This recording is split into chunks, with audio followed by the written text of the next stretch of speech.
development further become more complex and chaotic and become more soup, they say let us defend by putting together agriculture zones and nature zones in like these blobs. Let them be protected for further development, and let us densify the urban area in between. So the quality of life of people who live there will be bigger because they will live next to a big open spot, and we can be more sustainable because we can densify and can put more people on less territory. Some other thoughts. So this is this concept of the LOP, where agriculture activity, economic activity, new farms become one zone with nature, and the urban development is only focusing on what is left and can be densified. Second idea they bring in is in the north, more towards Antwerp. There's a lot of glasshouse agriculture, glasshouse industry, and they suggest there that there would be more sharing between the glass houses and the housing settlements. For instance, these glass houses, they gather a lot of energy, a lot of warmth, a lot of heat, and it's very easy to use this heat to heat the houses, but nobody is doing it. So we should bring systems of heating housing by using the heat that is already there, rather than consuming more energy, which is more and more expensive. So let this glass house development structure the housing development instead of the other way around. Here in the north of Brussels, they suggest that agricultural activity and industrial activity, that they would collaborate better. For instance, in developing in industrial areas, developing agricultural activity. Farming on the rooftops, for instance, in which you can easily also set up chains of exchange of heat and energy. And you can even give the CO2 from that is going out of the industry, can be used immediately to nourish the plants. So you can bring innovative ways of combining industry and agriculture into these places, rather than both of them consuming more space, which we don't have anymore. Of course, this is also because the industry is more and more clean. 50 years ago, industry, we have to kick it out of the cities because it was polluting.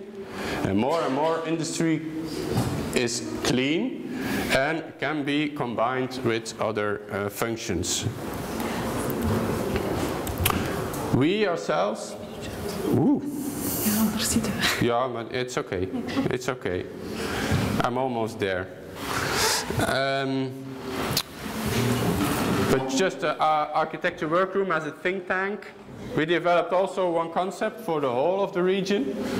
Historically, this region has always been very much different than Paris and London, which are more centralized metropolises.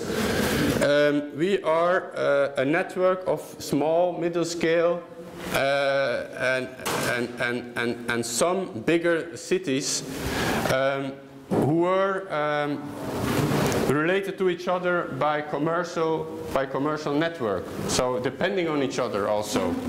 You have Brussels, Antwerp, Ghent, Bruges, Lille. And this is a little bit the three rivers, the Scheldt, the Rhine, the Meuse and the Scheldt, who defined this historical network of cities, together with an old Roman road the other side. So we said it is not like this, that suburbia took over the place only since a couple of decades. We have been a horizontal organized urban reality ever since the Middle Ages. So there where you see all over the world people from agricultural zones move into urban, into cities, into urban networks. Here in Europe, or especially this part of Europe, it has already been like that since the Middle Ages. And the problem is, if we look towards this territory, Belgium, Holland, Germany, as a cluster of compact cities, we are making a big mistake, because we are concentrating all the problems but also all the solutions of the urban into the big cities. And it's a very explosive cocktail. If we don't deal with urban issues outside the compact cities, we are denying reality. Spreading out everything, that's another scenario we developed. Spreading out everything all over the place is not a good solution neither, because it is not sustainable at all. So we suggested to start, and I introduced it already a little bit, is to make areas, metropolitan zones, and to start from the potential of these different areas in this European part, and start developing concepts, urban planning concepts that are that fits within what is already there, that is reacting on the potentials of every zone in itself, as it has been during history. And so we draw this map, which is maybe a little bit difficult to see, which shows that some area, for instance Brussels Antwerp, should be a more productive area. Another area should be more focusing on nature, on agriculture, and so on. And so we developed a map of metropolitan territories, where we can define for each of the territories its own ambition. So we can find the ambition of the territory. So we try to demonstrate by drawing, by research, by design, how the future of Flanders can be developed as a sustainable territory by sharing and coupling functions, rather than consuming and dividing spaces, as we are doing since more than 100 years now.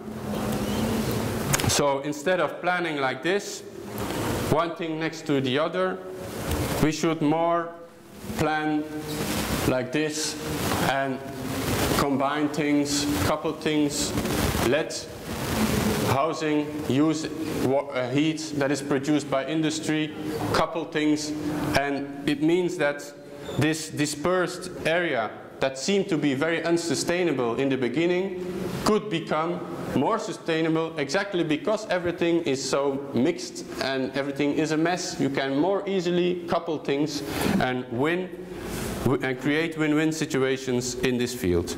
Just very quickly, we did a copy of the Belgian pavilion on 1.2 scale in the exhibition space in Antwerp, and we put all the material around it in order, because for us this project is a starting point. It's not the project for Flanders.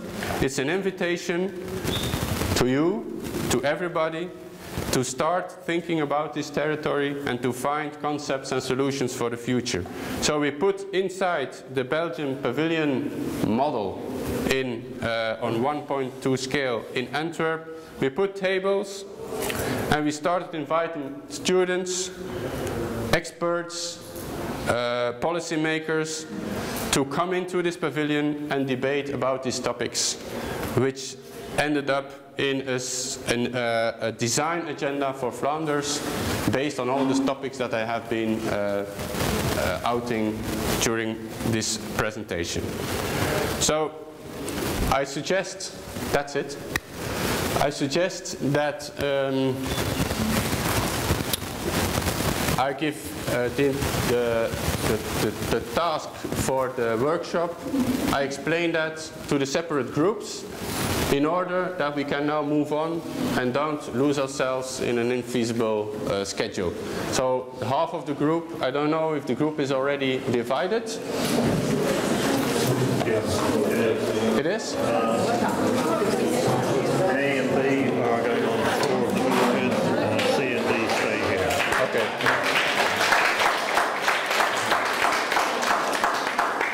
It's A and B. So A and B stay. Sorry, A and B go on the tour. Group C and D stay here. And group C and D can first quickly take a coffee in the room next to here, and I prepare the workshop space.